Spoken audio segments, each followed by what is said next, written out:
Hi friends, என்னடா நண்டு இருக்கேன்னு பார்க்குறீங்களா? இது கப்பலில் போய் பிடிச்சிட்டு வந்த நண்டு இல்லைங்க, வயலில் பிடிச்ச நண்டு. இதை வச்சு என்ன பண்ண போகிறேன்னு தானே பார்க்குறீங்க. நண்டு ரசம் வைக்க போகிறேங்க. வாங்க எப்படி பண்ணுறதுன்னு பார்த்துடலாம். அதுக்கு ஃபஸ்ட்டு நண்டை க்ளீன் பண்ணிக்கணுங்க.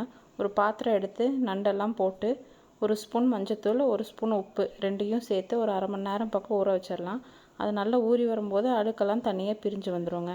பிரிஞ்சு வரும்போது நண்டை நல்லா உரலில் போட்டு இடித்து வச்சு அதோடய சாரை தனியாக பிரித்து வச்சிடணுங்க. இப்போ நண்டு ரசம் வச்சிடலாம் வாங்க.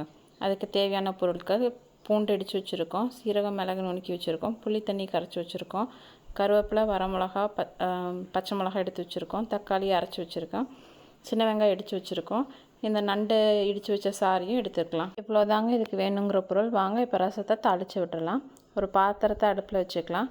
கொஞ்சோண்டு எண்ணெய் விட்டுக்கலாம். எண்ணெய் சூடானதுக்கப்புறமா ரெண்டு வெந்தயம் போட்டுக்கலாம். வெந்தயம் புரிஞ்சு வந்ததும் சின்ன வெங்காயம், இடித்து வச்சுருக்க மிளகு, சீரகம், பூண்டு, வரமிளகா, பச்சை மிளகா, கருவேப்பிலை இது எல்லாத்தையும் சேர்த்து நல்லா ஒரு கிளறி விட்டுக்கலாம்.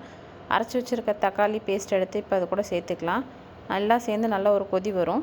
இந்த ஸ்டேஜில் அரை ஸ்பூன் மஞ்சத்தூள், கொஞ்சோண்டு பெருங்காயம் சேர்த்து நல்லா பரட்டி விட்டுக்கலாம். இது கூடவே தேவையான அளவு உப்பையும் சேர்த்துக்கலாம். இப்போ இந்த மசாலா எல்லாம் சேர்ந்து வரும்போது அதோட பச்சை வாடையும் போயிடணும். அடுப்பை சிமில்லையே வச்சுருக்கலாம். இப்போ இந்த மசாலாவில் இருக்க பச்சை வாசனை எல்லாம் போயிடுச்சு. இந்த ஸ்டேஜில் நம்ம இடித்து வச்சுருக்க நண்டையும் அதோட சாரையும் நம்ம சேர்த்துக்கலாம். சாரை நல்லா ஃபில்ட்ரு பண்ணி சேர்த்துக்கலாம். இடித்து வச்சுருக்க நண்டு சாரை சேர்த்ததுக்கப்புறமா இப்படி பபிள்ஸ் வரணும். இந்த ஸ்டேஜில் நம்ம கரைச்சி வச்சுருக்க புளி தண்ணியும் சேர்த்துக்கலாம். இது எல்லாமே சேர்த்ததுக்கப்புறமா லைட்டாக நுர கட்டி வரும்போது ரெண்டு கருவேப்பிலையை மேலாக தூவி விட்டு நம்ம கேஸை ஆஃப் பண்ணிடலாம். எப்போதுமே கொதிக்க விடக்கூடாதுங்க. கொதிக்க விட்டால் நல்லா இருக்காது. அவ்வளோதாங்க, சுட சுட கார சாரமான நண்டு ரசம் ரெடிங்க. ட்ரை பண்ணி பார்த்துட்டு எப்படி இருக்குன்னு சொல்லுங்கள். வீடியோ பிடிச்சிருந்தா சப்ஸ்கிரைப் பண்ணி